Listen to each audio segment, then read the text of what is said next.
pensavam que a ideia era voltar para casa, Jesus diz assim: vamos para o barco, e nós vamos atravessar o mar e vamos para o outro lado do mar. Espera aí, Jesus, ninguém entra no barco para atravessar para o outro lado uma hora dessas. Mas eles obedeceram, questionaram o mestre, né? Apesar de eles acharem que não era prudente, que não era a melhor escolha, não era a melhor alternativa, eles entraram no mar e foram para o outro lado. Jesus estava tão cansado que ele foi dormir. Enquanto eles estavam navegando para outra margem, começou o clima a mudar, o tempo a mudar. É só colocar aqui no canto. Relâmpagos, trovões, vento, daí a pouco uma grande tempestade. E é interessante porque ali no barco, remando, estavam os homens do mar, especialistas no mar, experientes com o mar. Mas esses homens especialistas, experientes, eles tiveram medo. Olha, não é um bom sinal isso que está acontecendo. Nós vamos ter problema nessa viagem. E não deu outra. O vento começou a ficar forte, o barco começou a ser jogado de um lado para o outro, e aí eles perceberam que estavam correndo um sério risco, um sério perigo. Aí é que eles tiveram mais certeza ainda. Fizemos muito errado em ter marcado esta viagem para o final desse dia. Devíamos ter ido para cá. Quem sabe ir para a região de Decápolis. Decápolis é esse nome porque eram 10 cidades que estavam ali nesses arredores do mar de Tiberíades. Eram cidades, províncias romanas, dominadas por Roma. E no meio dessas cidades estava Gadara, que é a cidade do nosso contexto da mensagem de hoje. Então a gente devia ter deixado essa viagem para amanhã. Cadê Jesus? Aí descobrem que Jesus está dormindo, acordam Jesus, Jesus acalma o mar, e aquele milagre surpreende de novo os discípulos, que apesar de já estarem andando com Jesus, tinham uma surpresa a cada dia. Puxa vida, o mar obedece Jesus, o vento obedece Jesus. Que autoridade é essa? E eles então acabam de chegar, e do outro lado vem um homem estranho, esquisitíssimo. Este homem amedrontava a cidade. Esse homem tinha uma força sobrenatural, ele quebrava cadeias, correntes, ninguém conseguia amarrá-lo. Um homem que não vivia mais na sociedade, ele ficava isolado no sepulcro. Um homem de voz estranha, um homem de aparência estranha, um homem machucado, porque ele se retalhava com as pedras daquele lugar. Um dos evangelistas diz que este homem andava nu. E o pior é que este homem vem ao encontro de Jesus, e quem fala não é o homem, quem fala é uma entidade que possuía aquele homem, porque aquele homem era uma pousada de demônios, aquele homem era um grande hotel de demônios, e parece que o chefe dos demônios, que respondia por todos eles, chegou em Jesus e disse: que temos nós contigo? O que o senhor está fazendo aqui? Essa região é nossa, Gadara é nossa, este homem é nosso. Por que o senhor veio trazer perturbação para cá? E aí Jesus, que tem o primeiro contato com uma entidade que possuía aquele homem, expulsa a legião, porque quando ele pergunta quem é você, ele fala: legião é meu nome, porque somos muitos e não apenas um. Jesus então expulsa aquela legião e aqueles demônios, e aquele homem rejeitado, isolado, machucado, marginalizado, tem a oportunidade de, pela primeira vez, ver Jesus. Agora não são os demônios, é o homem mesmo. Ele vê Jesus, e a história daquele homem muda. E eu queria reconstruir a cena, para que a gente possa, a partir dessa reconstrução, aprender algumas lições a respeito deste encontro de Jesus com o gadareno. Vamos ver então, em pouquíssimos minutos, essa cena sendo reconstruída.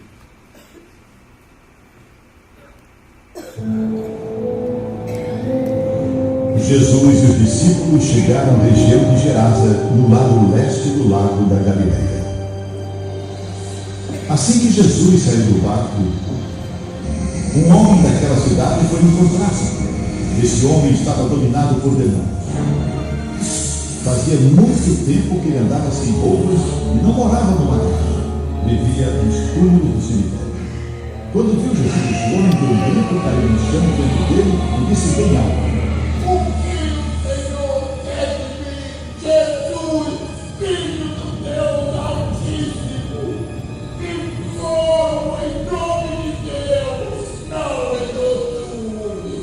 Ele disse isso porque Jesus havia mandado o espírito mau sair dele. Esse espírito o havia agarrado muitas vezes.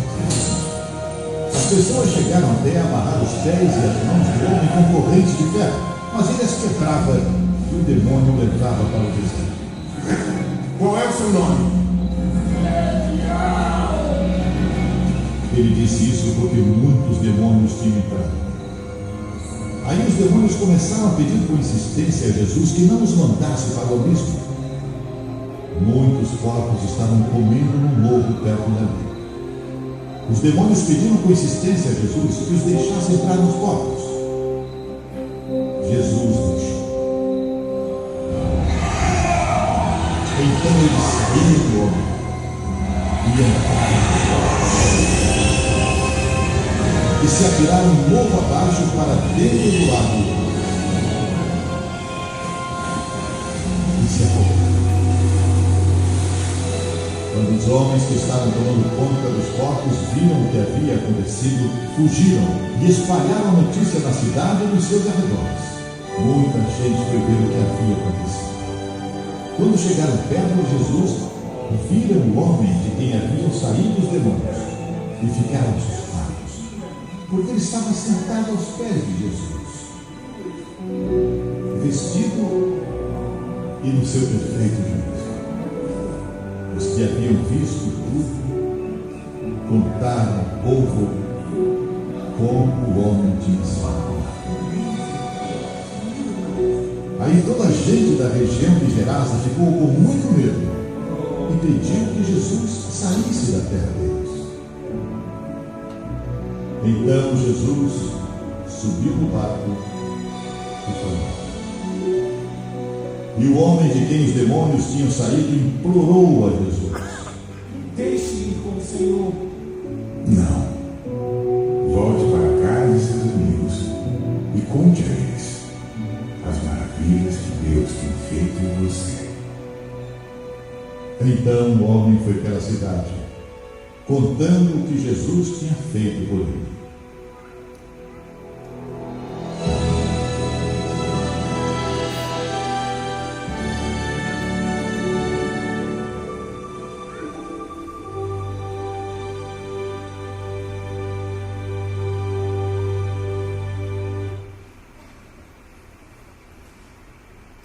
A pergunta que nós tentaremos responder é essa que está aí. O que Jesus quer fazer em Gadara depois de um dia exaustivo? Quem era este homem que nós acabamos de ver a sua história, que morava nesta região de Decápolis, nessa cidade, que estava compondo esse grupo de 10 cidades em Gadara? Eu tenho aqui algumas respostas para essa pergunta, mas antes eu quero fazer um comparativo. Será que este homem é diferente do homem do século XXI? Será que essa palavra tem alguma coisa a ver com você e comigo hoje? Parece-me que é tão diferente a história do gadareno com a sua história e com a minha história. Creio eu que não. Sabe por quê? Porque nós vamos perceber agora mesmo algumas características desse homem que parecem coincidirem com muitas características do homem do século XXI, com a mulher do século XXI. Gente que pensa que pode ser Deus de si mesmo, autossuficiente, gente que acha que não depende de ninguém, nem mesmo de Deus, e por isso julgam-se pessoas sábias, independentes, preparadas, o centro do próprio universo. Gente que quer controlar o mundo. E essas pessoas que querem controlar o mundo têm feito do mundo atual um mundo com uma estatística terrível. Porque nunca se vendeu tanto antidepressivo, tanto medicamento para essas pessoas que se julgam tão autossuficientes, mas que estão cada vez se afundando num abismo tão grande, porque elas não foram feitas para ficarem sozinhas e nem para serem deusas de si mesmas. A Bíblia diz em Romanos capítulo 6, eu estou fazendo essa introdução porque ela tem tudo a ver com a aplicação que eu quero fazer daqui a pouquinho. Em Romanos 16, a Bíblia diz que nós nos tornamos escravos de quem nós obedecemos. Então presta atenção, tem gente que obedece aos seus desejos. Sabe o que vai acontecer? Você vai tornar-se escravo dos seus desejos. Sabia que tem muita gente escravizada por isso? Tem gente que desobedece, obedecendo aos seus desejos, entra pelo caminho dos vícios. E um dia quer sair e não consegue, porque tornam-se escravas do vício. São bem intencionadas. Tem muita vontade no coração de reagir e de sair desse abismo, mas não consegue. Porque cumpre-se o que a palavra de Deus diz: você é escravo daquele que você obedece. Sabe por que Paulo diz que nós devemos aprender a obedecer a Jesus? Porque não tem nada melhor do que servir a Jesus, ser escravo de Jesus. Sabe por quê? Porque a gente chega nele como servo, escravo, e ele nos trata como filhos, nos trata como amigos. Ele não nos escraviza. Ele é Senhor, mas é um Senhor que nos trata como filhos. Um Senhor que chamou os seus discípulos de amigos. Vós sois meus amigos. Já não nos chamo servos, mas nos chamo amigos.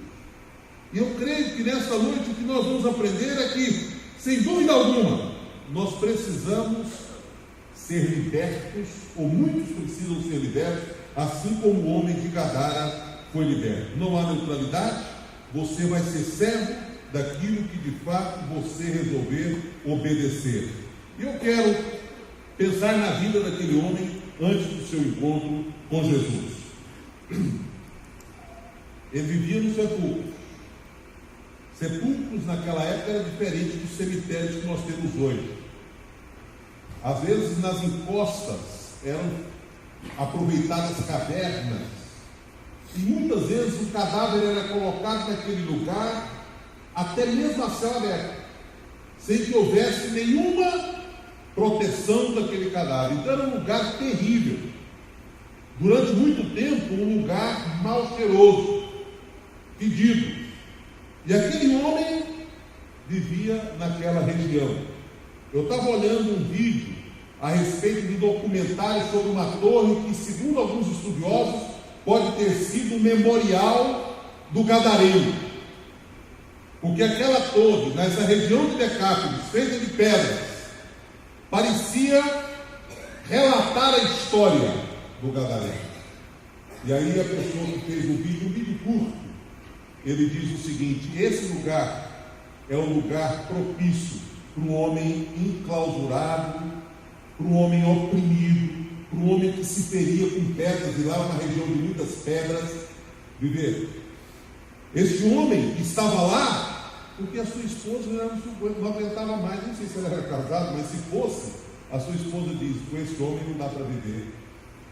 Se ele fosse casado e tivesse filhos, os filhos morriam de medo daquele homem. Não dá mais para ter esse pai dentro de casa. Os amigos tentaram ajudá-lo, amarraram aquele homem, mas de repente uma força extraordinária fez com que ele quebrasse todas as correntes e nada conseguia lhe prender. Por fim, não tinha alternativa. Isole-se, você é antissocial, não dá para viver com ninguém, nem com a família, nem com os amigos, nem com o emprego. tem que ir viver na região dos mortos. Nem aprendendo conseguimos conviver com este homem preso, porque ele quebra todos os grilhões, diz o texto que nós acabamos de ler. Portanto, a primeira conclusão que ele chega sobre a vida deste homem antes do seu encontro com Jesus é que ele havia perdido a dignidade. O verso 2 diz: veio dos sepulcros ao seu encontro um homem possesso de espírito imundo, o qual vivia nos sepulcros. Ele já andava nu, ele feriu o seu corpo, não havia respeito para com o seu corpo, ele metia medo em todas as pessoas, ele havia perdido por completo a dignidade. Será que nós não encontramos na sociedade de hoje homens assim, mulheres assim, que mesmo não vivendo nos cemitérios, apesar de que eu creio que tem alguns que até vivem, são pessoas que perderam a dignidade, não conseguem conviver com outras pessoas mais, se isolam, ou pessoas que metem medo em todo mundo, dada a natureza do seu comportamento, pessoas que já perderam a dignidade humana por completo por causa das drogas. Quem aqui ainda não viu uma reportagem onde uma mãe chorando, um pai chorando diz: a solução é prender esse filho na casa com um cadeado, uma corrente no cadeado. Porque quando ele usa droga, toda a família sofre com o comportamento dele. A gente viu uma reportagem dessa quase todas as semanas. Pouco tempo atrás, uma jovem dando uma entrevista a respeito do inferno que era a sua casa, onde ela dizia o seguinte: eu tenho que manter o meu quarto trancado, porque se eu deixar aberto, meu irmão invade, e até as minhas roupas pessoais ele rouba para vender e comprar drogas. A família adoeceu, sofreu, por causa da falta de dignidade humana de um dos seus membros. Modernizou um pouco, mas nós temos gadarenos no século XXI, homens e mulheres que também estão vivendo uma vida desumana e indigna. Gente que às vezes tiveram oportunidades, mas que estão nas sarjetas, que estão no submundo, porque perderam por completo a dignidade. Por isso mesmo, a gente vê uma semelhança entre o gadareno e homens dos dias de hoje. Aí uma segunda característica, o texto diz que ele era escravo dos demônios. Olha o versículo 4: porque tendo sido muitas vezes preso com grilhões e cadeias, as cadeias foram quebradas por ele, e os grilhões despedaçados, e ninguém podia subjugá-lo. É interessante, ele não era um louco comum, ele era um louco diferente, porque ele era um endemoniado. Tem gente que prefere não acreditar que existem essas invasões espirituais. Para essas pessoas, eu até não vou desejar que elas tenham uma experiência dessa natureza, porque não é nada agradável ter. Mas eu já tive a oportunidade de presenciar isso, que muitos irmãos já tiveram, de pessoas dóceis, frágeis, que uma vez dominadas por espíritos malignos, ficam tão fortes que 2, 3, 4 homens não conseguem segurá-las. Sabe por quê? Porque naquele momento o seu corpo foi invadido, ela perde a identidade, ela passa a ser dominada por demônios.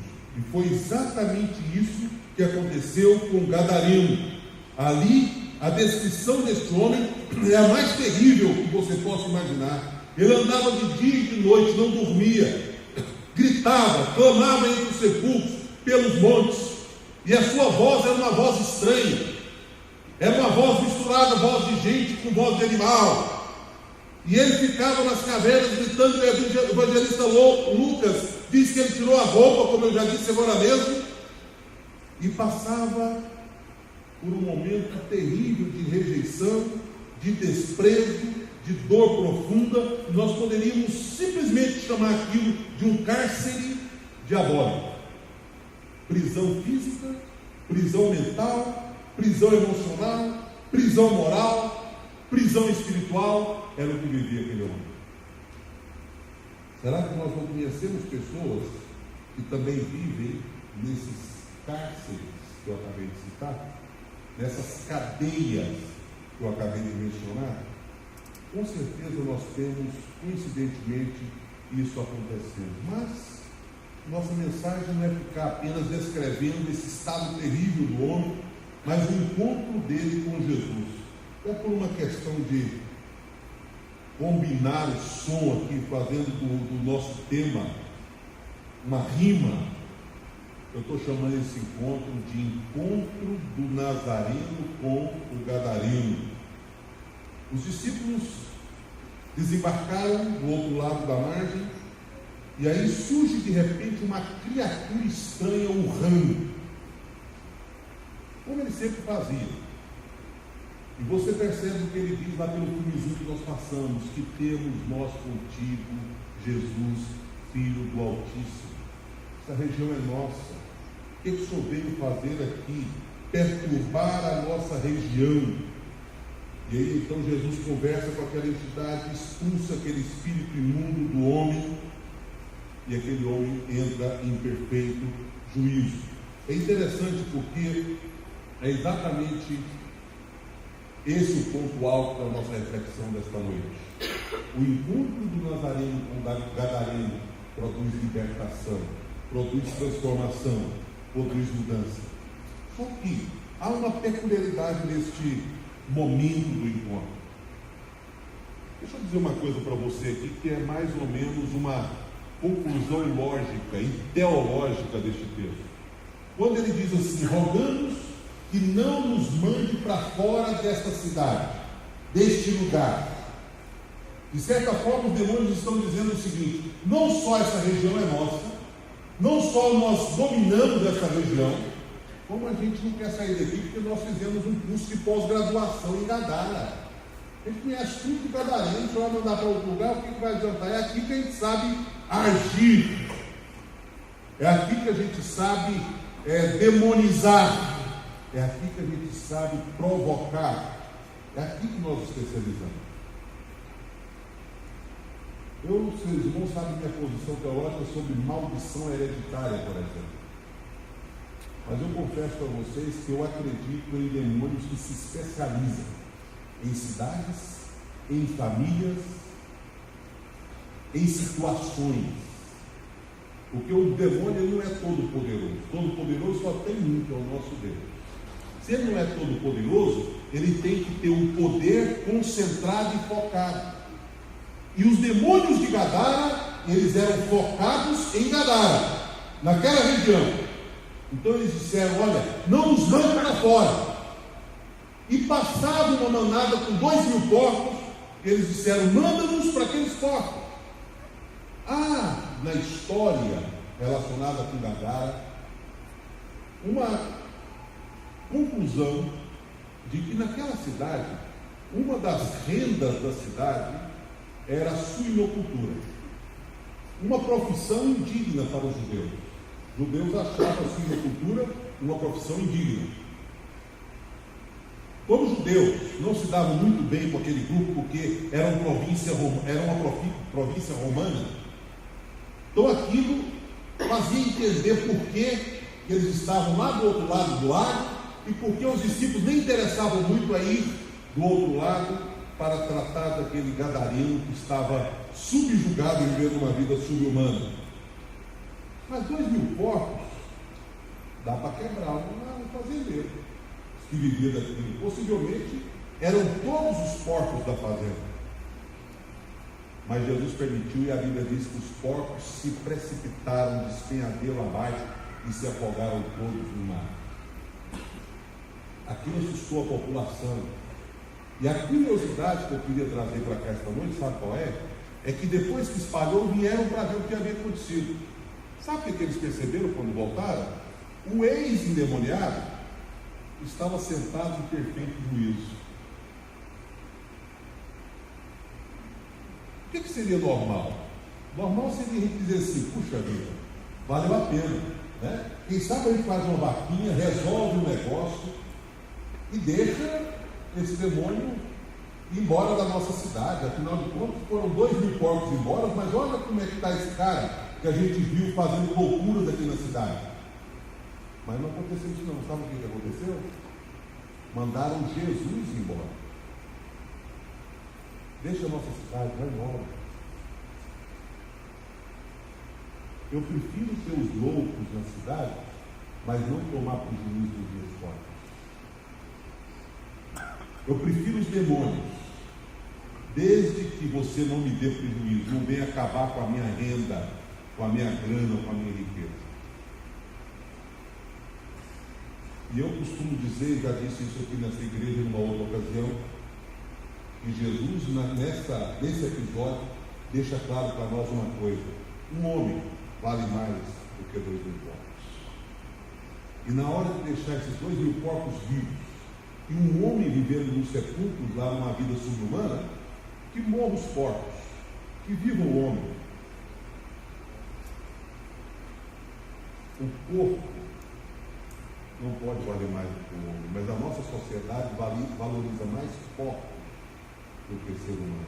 Não foi só lá em Gadara, não. Ainda hoje, mata-se por banalidade. Né? As pessoas já não têm mais valor na nossa sociedade. E foi exatamente isso que aconteceu. O gadareno encontrou-se com o nazareno, houve uma libertação, mas o episódio da libertação foi mais ou menos esse que eu acabei de citar. Mas agora tudo faz sentido. Por que Jesus atravessou, depois de um dia exaustivo, o mar da Galileia? Por que ele quis navegar à noite? Por que ele quis atravessar um perigoso mar no horário inadequado? A resposta agora faz sentido, é porque do outro lado havia um homem com cara de monstro, mas que não era monstro, um homem violento, mas cuja violência era provocada por demônios que o dominavam. E Jesus caminha, atravessa o mar, apenas para dar dignidade à vida de uma pessoa. Agora preste atenção comigo aqui. Talvez você olhe para si mesmo e diga assim: será que tem alguém que gosta de mim? Será que tem alguém que faria algum esforço para me ajudar? Será que eu tenho valor para alguma pessoa? A sociedade já não me valoriza, a família já me abandonou, as pessoas têm medo de mim, ninguém quer conviver comigo. Eu queria dizer para você que atravessar o mar da Galileia para encontrar-se com o gadareno ainda é pouco para ilustrar o que Jesus Cristo fez, descendo da majestade e da glória, como a Bíblia diz, abrindo mão de ser Deus para habitar na terra. Sabe de qual objetivo? O único objetivo? Resgatar você, resgatar a mim, restaurar a nossa dignidade. Foi para isso que Jesus Cristo veio. Foi para isso que ele atravessou o mar. Foi para isso que ele pisou o nosso chão. Foi para isso que ele veio se encontrar com você e comigo, gadarenos do século 21. E você diz: pastor, eu nunca fiquei possesso.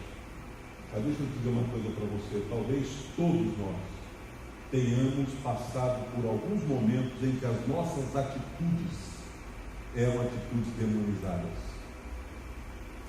Sabia que pode ser que possessão, a grande maioria de nós nunca passamos por ela, e graças a Deus por isso. Mas será que todos nós estamos isentos de dizer se já tivemos ou não tivemos alguma atitude provocada por demônio? Atitudes demonizadas, comportamentos que não são dignos de um servo de Deus, ou que mesmo antes da nossa conversão, comportamentos que nós tivemos e que não são dignos nem sequer de um ser humano qualquer, mesmo não servindo a Deus. Eu acredito que qualquer pessoa tenha passado por atitudes assim. Basta você dar uma forçadinha e lembrar, e você vai perceber que com certeza atitudes demonizadas você já deve ter cometido alguma no trajetória da sua vida. Mas a boa notícia que eu tenho para te dar é que Jesus possui duas coisas fundamentais dessa noite. Você vai gravar isso. Se você esquecer muita coisa do sermão, você vai gravar isso. Jesus tem, em primeiro lugar, misericórdia. Por isso ele atravessa o mar de noite, depois de um dia cansativo, por causa de uma vida que está do outro lado. Isso é amor e misericórdia por você e por mim. Segunda coisa que você vai guardar é que Jesus tem autoridade. Ele atravessa e ele diz que os demônios saem e eles vão sair. Ele tem autoridade sobre o mar para acalmar o mar, autoridade sobre o vento para parar com o vento, e autoridade sobre os demônios para dizer: sai desse homem, e os demônios vão obedecer e vão sair.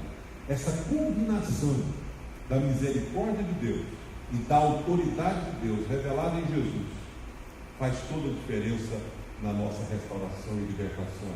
E Jesus tem ambas, ele tem misericórdia e ele tem autoridade. Por isso nós não precisamos temer. Ele não só atravessa, como ele tem autoridade para nos libertar por completo de toda amarra, de toda opressão, de toda possessão, de toda investida do inimigo. Vamos ver então, para concluir, a vida deste homem, do Gadareno, depois que ele teve um encontro com o Nazareno. O que aconteceu com ele? Foi liberto e voltou a viver. A Bíblia diz que aquele homem, que era um hotel de demônios, como eu disse, agora ele está lúcido. Voltou de novo a uma vida normal. Que coisa fantástica. Deus pode fazer esse milagre sim. Né? Tem um grupo pequeno que a gente frequenta. Eu disse isso em um grupo menor há algum tempo atrás. Eu estava ministrando a ceia. E o testemunho de um dos membros desse grupo é um homem da nossa idade, da minha idade praticamente. É um testemunho fantástico. Ele é muito engraçado e ele diz assim: olha, pode acontecer com qualquer um. O que aconteceu comigo, eu fui liberto. E se eu fui, qualquer um pode ser. Se o milagre aconteceu comigo, pode acontecer com qualquer um.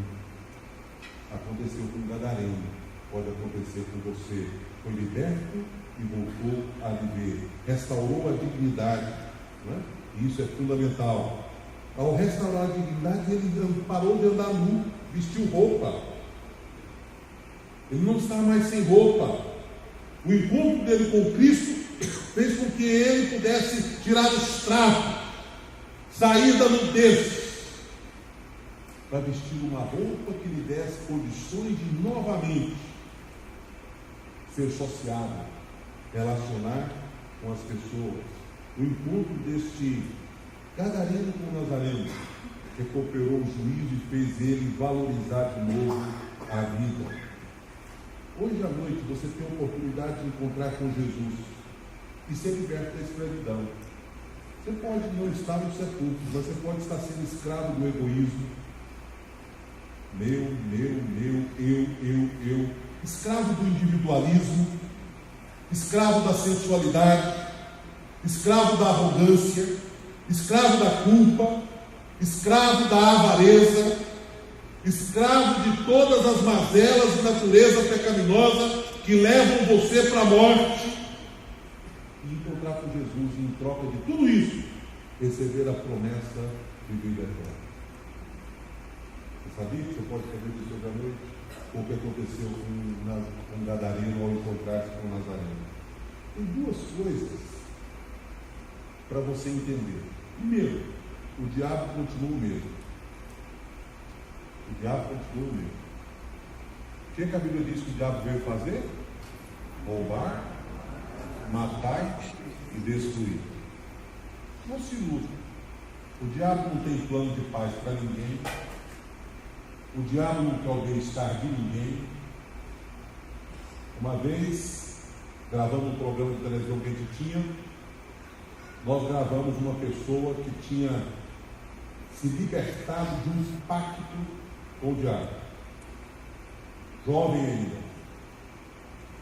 E ela tinha sido curada, literalmente curada mesmo, nesse pacto. E aí ela, dando seu testemunho, ela disse, aparentemente, conquista. Foi curada. mas ninguém sabe o preço que esta cura vale nas mãos de Satanás. Ele te cura, mas ele te escraviza. Tem gente que pergunta assim: pastor, o senhor acredita em cura mediúnica? O senhor acredita nessas coisas que aparecem por aí? Eu digo: acredito. Sabe por quê? O diabo não é onipotente, ele não é todo poderoso, mas ele tem muito poder. O diabo tem demônios que desde o princípio participam das pesquisas, das descobertas, dos laboratórios científicos. Eles sabem de tudo nessa área, por investigação e por testemunho. Ele tem muito poder. Não é todo poderoso, mas tem muito poder. O problema é se você quer ser escravo do diabo por causa de algo provisório. O diabo continua mesmo, ele não tem intenções boas sobre você. Não adianta você se enganar. Ele veio para roubar, matar e destruir. Saiba disso. Agora eu tenho uma boa notícia. Jesus continua sendo Jesus. Eu escutei um amém. Jesus continua sendo Jesus. Amém? Sabe o que significa isso? Significa que ele continua com a mesma autoridade e poder que ele teve em Gadara para dizer para aqueles demônios: sai desse homem. Ele continua tendo o mesmo poder para libertar, para restaurar. Enquanto a Bíblia diz que o diabo veio para roubar, matar e destruir, a Bíblia diz que Jesus declara: eu vim para que tenham vida e a tenham em abundância. Jesus veio para trazer vida e abundância para nós.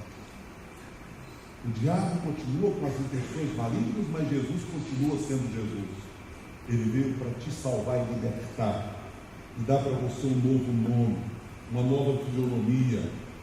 Ele é especialista em libertação e milagre. Por isso, você pode ficar tranquilo. Talvez a sua pergunta é: quem vai me encontrar aqui nesse porão onde eu me encontro? Quem vai me achar nesse cativeiro que está me prendendo? Quem vai se importar comigo nessa miséria de vida que eu levo? Quem vai me notar no meio dessa multidão que me cerca? Todos me abandonaram. Ninguém me dá valor. Será que alguém vai me achar nessa vida miserável que eu levo? Eu quero dizer para você que você nunca foi esquecido por Deus. Deus está olhando para você. E Deus pode fazer um milagre na sua vida. Basta você querer encontrar-se com Jesus. O encontro vai produzir uma transformação extraordinária na sua vida. O que você irá fazer hoje? Antes de sair deste tempo gadareno do século XXI. Tem uma ilustração que talvez até você conheça, porque eu já ouvi essa ilustração mais de uma vez. Mas essa ilustração, ela é muito interessante. Conta essa história de um homem muito rico, que tinha um filho único. E esse filho, junto com aquele pai, tinha uma paixão louca pelas artes. E eles tinham uma coleção de quadros raros e caros. Picasso, Rafael, e esses nomes que vocês conhecem aí. Ele tinha uma coleção desses quadros. Mas um dia o seu filho foi convocado para a guerra. E ele foi para a guerra. Demorado algum tempo, alguém chega para dar notícia para aquele pai e diz o seguinte: o seu filho prestou um serviço extraordinário para a nossa nação. Ele era muito solidário. Ele pegava os colegas feridos, dava assistência, levava para os pontos de socorro médico, para os hospitais que eram improvisados no campo de batalha. E ele fazia isso com uma dedicação extraordinária. E um dia, um soldado ferido estava lá caído, e ele foi socorrer esse soldado. pegou esse soldado e enquanto ele fazia o transporte desse soldado, ele foi alvejado e morreu. O soldado que estava deitado não foi atingido. Outra pessoa o socorreu e ele foi tratado, está se recuperando, mas o seu filho morreu. Passado não muito tempo, aquele soldado que devia a vida dele àquele filho deste homem rico, foi até este homem. E ele disse: olha, eu queria te prestar uma homenagem. O que o seu filho fez por mim não tem preço. Mas eu, sabendo que vocês gostam da arte, eu nem sou um grande pintor. Mas eu peguei uma fotografia do seu filho, pintei esse quadro e queria te trazer esse quadro como lembrança, recordação e gratidão no meu coração por aquilo que o seu filho fez por mim. E a história relata que aquele homem pegou aquele quadro, se emocionou muito e pôs o seu quadro junto com a coleção que ele tinha. Aquele quadro junto com a coleção que ele tinha, em um lugar de destaque, junto com grandes obras de arte que ele guardava com tanto zelo e que valia fortuna. Um dia, este homem rico também morreu, já era um senhor. E o leiloeiro chegou, porque ele iria leiloar aquela coleção de quadros. E a sala de leilão ficou cheia de apreciadores da arte. E aquele leiloeiro começou o leilão com o retrato do filho daquele homem. Quem oferece o primeiro lance? Ninguém. Insistiram muito. E o pessoal: nós vemos aqui, não foi por causa desse quadro, foi por causa dos quadros famosos, conhecidos, caros que tem na coleção. Esse quadro não nos interessa. E ele insistia. Não? Quem oferece o primeiro lance para este quadro? Tem um grande silêncio. Até que no fundo da sala, uma pessoa que queria aquele quadro disse: eu só posso dar $10 pelo quadro. E aí ele insistiu, não apareceu mais ninguém. Então ele disse: dou-lhe uma, dou-lhe duas, dou-lhe três. Comprado o quadro por $10. Em seguida ele disse: está encerrado o leilão. E aí os demais pegaram e ficaram indignados com aquilo, revoltados. Ele disse: senhores, eu não posso fazer nada. Aqui tem muitos quadros, Van Gogh, Picasso, Rafael, etc. Mas havia também um testamento dizendo que quem arrebatasse o quadro do filho ficaria com os demais. Então, os demais quadros pertencem ao jardineiro da casa, que por conhecer o rapaz, quis arrematar o quadro com a fotografia do moço. Sabe o que nós aprendemos de lição dessa história toda? É que Deus deu o seu filho, filho amado, filho querido, por você e por mim. Mas quem tem o filho tem a vida. Quem tem o filho tem todas as demais coisas. Você precisa primeiro receber o filho, e as outras coisas serão acrescentadas: vida eterna, vida abundante, vida alegre, vida plena, libertação, juízo, união, comunhão com as pessoas, vida digna. As outras coisas vêm como no reboque, na carretinha, mas o importante é você receber o filho. Junto com o filho vem toda a riqueza que o filho representa. Junto com o filho vem todas as promessas que o filho traz junto com ele. O que o gadareno de hoje irá fazer? Quem comprou o quadro do filho ficou com tudo. O testemunho é esse de João, 1 capítulo 11. Deus nos deu a vida eterna. E esta vida está no seu filho. Aquele que tem o filho tem a vida. Aquele que não tem o filho de Deus não tem a vida eterna. Eu queria que você curvasse a sua cabeça nesse instante. Não te conheço todos vocês, conheço muitos, quase todos. Mas quem sabe no nosso meio existem pessoas, como eu disse, que estão no porão. Pessoas que estão lá no finalzinho do poço, no abismo. Quem sabe hoje à noite, né? Mês de férias, pouca gente no templo, mas Deus te trouxe aqui porque Ele queria fazer um milagre específico na sua vida. Quem sabe existem cárceres dos quais você precisa ser liberto. E o Senhor quer te libertar.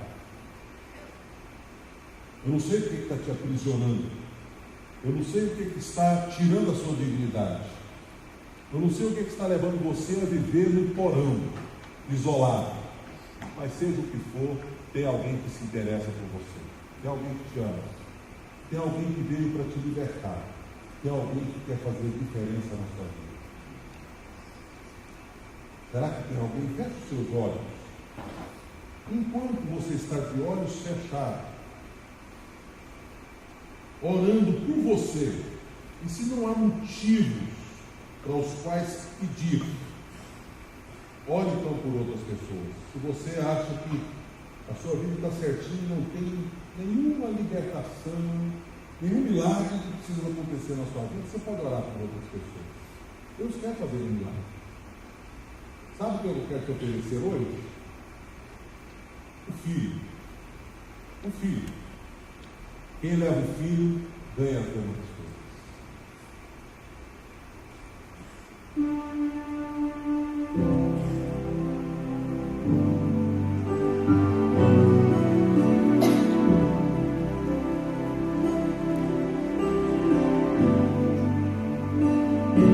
Antes de eu fazer a oração final de hoje, eu gostaria de dar uma oportunidade para você que está aqui nesta hora. Hoje pela manhã, quando eu estava vindo para cá, vendo que até o movimento da cidade diminuiu, porque nesse horário a gente veio de manhã e à noite uma fila de carros vindo para as igrejas. Eu não sei se vocês perceberam como o trânsito diminuiu hoje em relação ao outro domingo. Eu estava dizendo, se uma vida viesse ao mundo, apenas uma, e essa vida fosse aquela trazida pelo Senhor, que precisa de uma libertação, valeria a pena montar todo o esquema de um culto, para nós prestarmos um culto por causa de uma pessoa. E quem sabe essa pessoa está aqui. O Senhor trouxe você para que você pudesse esta noite ter um encontro real com Jesus. Por isso eu não posso, eu disse que nem um sermão dessa série ficaria sem apelo. Eu não posso terminar esse culto sem dar uma oportunidade para você dizer assim: Senhor, eu quero ter um encontro libertador contigo. E ao encontrar com o Senhor, eu quero sair daqui mudado, transformado, pelo teu poder e pela tua misericórdia e pela tua graça. Jesus quer te achar lá onde você está. Então eu gostaria que, em nome de Jesus, sem nenhum constrangimento, se o Espírito Santo falar ao seu coração, gostaria de convidar você, enquanto esse cântico será entoado, a ficar em pé em nome de Jesus. E nós vamos incluir você na nossa oração hoje à noite.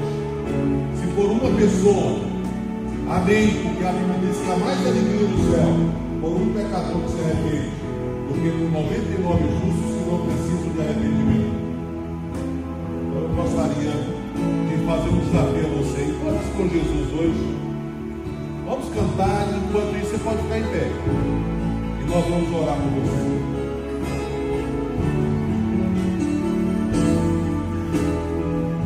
Eu me encontrei com Jesus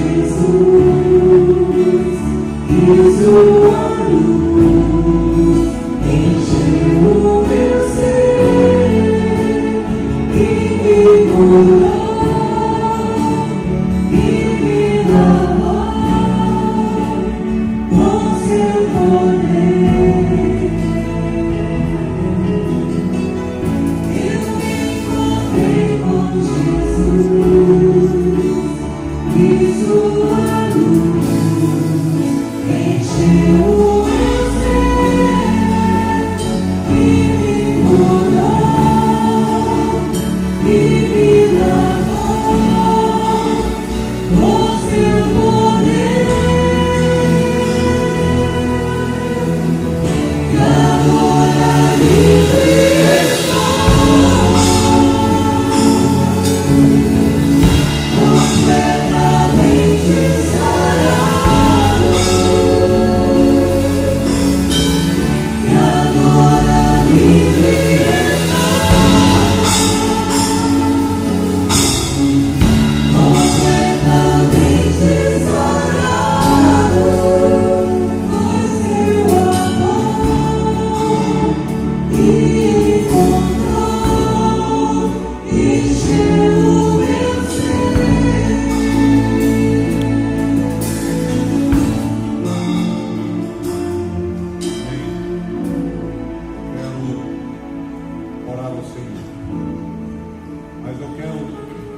mais alguém que está resistindo.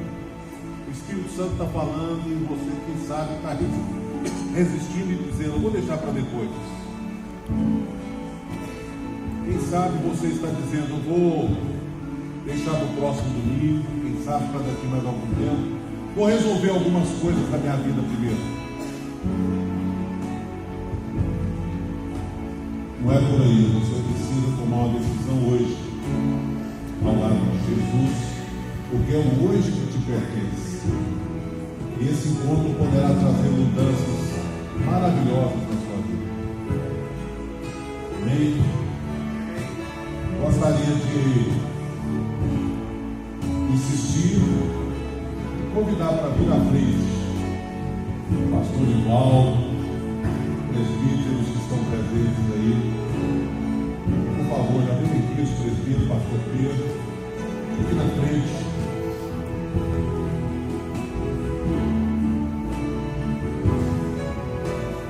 Eu gostaria que vocês recebessem esses irmãos que estão em pé, para uma oração.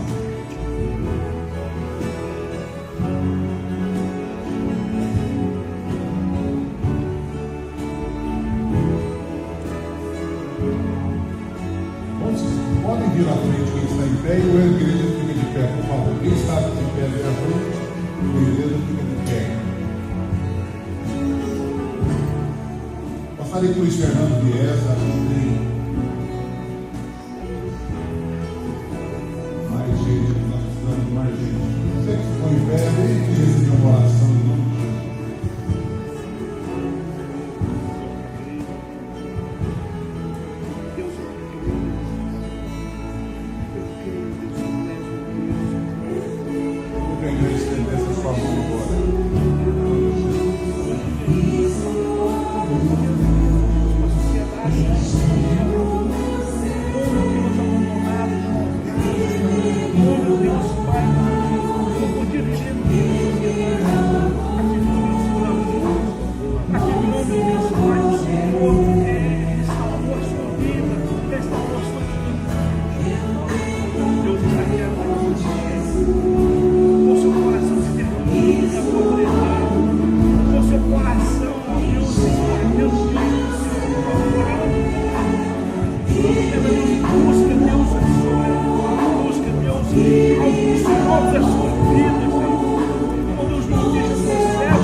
Em nome de Jesus, que este milagre possa repercutir para a vida toda, que possam sair daqui hoje como novas criaturas, que as coisas velhas possam ficar para trás, que tudo possa se fazer novo na vida dessas pessoas. Em nome de Jesus, Pai, opera mesmo nas conversões, ó Deus, que seja algo para sempre, que os nomes destas vidas estejam escritas no livro da vida. Amém. E que com o sangue de Jesus, e que nunca mais saia de lá, porque esta é a promessa da tua palavra. Amém. Aquele que o Pai me dá de maneira nenhuma lançarei fora, e ninguém poderá arrebatar das minhas mãos. Cremos, ó Deus, que quando há conversão genuína, deixamos de ser apenas criaturas, passamos a ser filhos do Senhor. Que a tua palavra diz que a quantos o receberam, deu-lhes o poder de serem feitos filhos de Deus. Amém. Eu sei que teve conversão, teve, ó Deus, pessoas que estão encarceradas por alguma área da vida que tem levado a viver uma vida indigna. Mas nós clamamos ao Senhor em nome de Jesus que haja nesta noite libertação.